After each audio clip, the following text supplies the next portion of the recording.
আমার বাবার কষ্টের জীবন আমি তাকায় তাকায় দেখেছি। বাবায় কোমরে মাজায় গামছা লাগায় মানুষের বাড়ি কাজ করে খানা নিয়ে আস। এমনও ঈদের দিন গেছে একটা নতুন জামা আমার বাবায় দিতে পারে না। মাঝে মাঝে তাকায় দেখতাম আমার মায়ের কাছে বাবায় বসে বসে কান্না করে। আমি বলতাম, রে ও মা, বাবায় কেন কাঁদলো? মা বলতো, তোরে একটা জামা দিতে পারে নাই, দুঃখে তোর বাবায় কান্না করেছে। এমন কষ্টের জীবন পারায়া তোমার ঘরে আসছি। রানীর কারি সাহেব আজকে আল্লাহর কাছে দোয়া করে গেলেন, কিন্তু দেখে যেতে পারলেন না যে হাফিজুর রহমান কেমন হয়ে গেল। আমার হাত আর তার হাত এক জায়গায় নিয়ে এইভাবে উঠায়া উজানি বৈশা ঘরে বৈশা দোয়া করতেন, আল্লাহ আমার হাতের সাথে ওর হাতটাও তুমি কবুল করে নেও। আমি চাইও ভালো একজন আলেম হবে আর একটা বড় মাদ্রাসা করবে। আজকে ঢাকার শহরে রমজানের শেষের দিকে মাদ্রাসা ঢালাই দিলাম 7,500 স্কয়ার ফিট ছাদ। মাদ্রাসা চলতেছে, কিন্তু কারি সাহেব দেখে যেতে পারলেন না সেই দোয়ার মাদ্রাসা। আমার বাবা মা জীবনে ভালো এলেম অর্জন করতে পারেনি, মাদ্রাসায় পড়তে পারেনি। কষ্ট করে করে, কত কষ্ট করে করে লেখাপড়া শিখাইলে, মাদ্রাসায় পড়াইলেন। আমার চাচা দাদা বলেছিলেন আর পড়ান লাগবে না, ছেড়ে দাও। আমার বাবায় যদি ঠান্ডা হয়ে যাইতেন, খোদার কসম এই পথে আর আসার কোন সৌভাগ্য হতো না। উজানির জমিনে ঘুমন্ত কারি ইব্রাহিম রহমাতুল্লাহ আলাইহির 11 সন্তানের ছোট সন্তান কারি মনজুর আহমদ রহমাতুল্লাহ আলাইহি আমার আব্বাকে এত ভালোবাসতেন। আমাদের বাড়িতে শত শতবার গিয়েছেন সেই কুয়াকাটা। একদিন কয়, সন্তানটারে আমার হাতে দাও। ঢাকা আসার পরে আমাকে নিয়ে আসলেন কচুয়া মাদ্রাসার ভেতরে।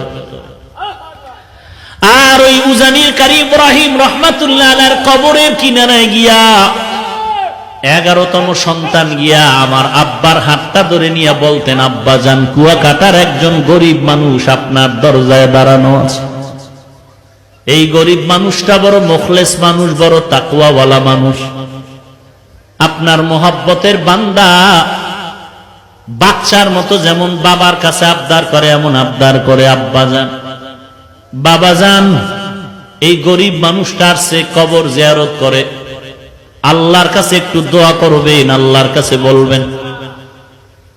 আব্বা জান এখনো বলেন আর মাঝে মাঝে কান্না করেন। উজানির কারি মনজুর আহমদ রহমাতুল্লাহ আলাইহি, যিনি চরমনায়ের বছরে 2 বার মাহফিলের স্টেজে সূরা হাশরের শেষ 3 আয়াত তেলাওয়াত করতেন, যার তেলাওয়াত এখনো ক্যাসেটে শুনলে চোখের পানি ধরে রাখা যায় না। এর নবীর উম্মতের দল। গাছ একদিনে বড় হয় না, আস্তে আস্তে বড় হয়। মানুষ একদিনে ভালো হতে পারে না। রানীর কারি সাহেব কারি মনজুর আহমদ 11 জন সন্তানের সর্বশেষ সন্তান। আমার মনে আছে বারবার আমাকে নিয়ে দোয়া করতেন, আল্লাহ ওই কুয়াকাটার সন্তানের নিয়ে আসলাম, তুমি তার একজন ভালো আলেম বানায় দাও আল্লাহ। আজকে আল্লাহর কাছে দোয়া করে গেলেন, কিন্তু দেখে যেতে পারলেন না যে হাফিজুর রহমান কেমন হয়ে গেল। আমার হাত আর তার হাত এক জায়গায় নিয়ে এইভাবে উঠায়া উজানি বৈশা ঘরে বৈশা দোয়া করতেন, আল্লাহ আমার হাতের সাথে ওর হাতটাও তুমি কবুল করে নেও। আমি চাইও ভালো একজন আলেম হবে আর একটা বড় মাদ্রাসা করবে। আজকে ঢাকার শহরে রমজানের শেষের দিকে মাদ্রাসা ঢালাই দিলাম 7,500 স্কয়ার ফিট ছাদ। মাদ্রাসা চলতেছে, কিন্তু কারি সাহেব দেখে যেতে পারলেন না সেই দোয়ার মাদ্রাসা। জায়গা নাই, 2-3 বছর ধরে বাইতুল্লাহর গিলাফ ধরে ধরে কানলাম, আল্লাহ একটা জায়গার ব্যবস্থা করে দাও। 3টা বিল্ডিং ভাড়া চলতেছে। অল্প অল্প টাকা দিয়া 11 কাঠা জায়গা বানা করলাম। 2-3 বছর লাগায় টাকা শেষ করতে পারি না। যাদের থেকে বায়না করলাম, বললাম ভাই, যেই টাকা দেওয়া হয়েছে এই পরিমাণ জায়গা দিয়ে দেন, আমরা টিনের ঘর করে ওখানে যাই, ভাড়া টাকা দেওয়ার সুযোগ নেই। পরামর্শে যখন সিদ্ধান্ত হলো আমাদেরকে দলিল দিবে, আমরা বাউন্ডারি ওয়াল করতে শুরু করলাম। 6 কাঠা জায়গা পাইলাম আর 6.5-7 কাঠা জায়গা পাইলাম না একই প্লটে। যখন বাউন্ডারি করতেছি জানি না আল্লাহর কুদরত, আল্লাহর কুদরত। একটা যুবক ছেলে আইসা আসরের নামাজের সময় নামাজ পড়ে, আমি মাদ্রাসার বাউন্ডারির পাশে বসে আছি, মোলাকাত করলো। আমার এক বন্ধু নিয়ে আসলো, বলে হুজুর এই যুবক আপনার পাগল।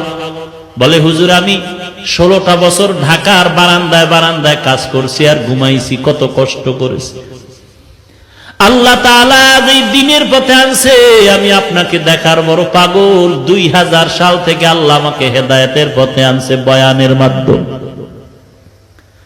আমি 40 লাখ টাকা দিয়ে একটা মসজিদ বানাইছি, আপনি জুমা পড়ায় একটু আমার উদ্বোধন করে দিবেন।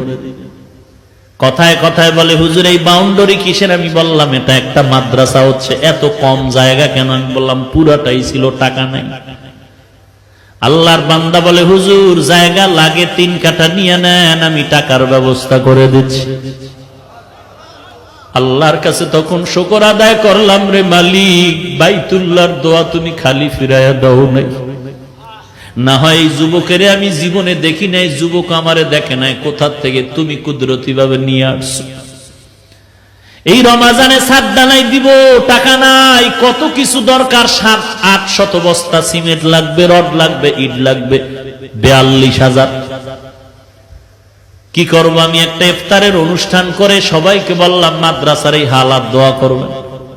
এক বন্ধু বলে হুজুর সিমেন্ট যা লাগবে আমি একা পাঠিয়ে দিচ্ছি ট্রাকে, আগামীকালকের থেকে 750 বস্তা সিমেন্ট পাঠিয়ে দিলেন।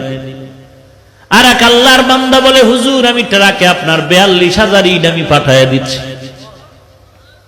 রডের ব্যবস্থা নাই, এক আল্লাহর বান্দা রড দিলেন কিছু, আর এক বান্দা দিলেন। এরকম হতে হতে কাজ হয়ে গেল। দিনের কাজ এরকম বেজে থাকে না যদি ইখলাস নিয়ে চলা যায়।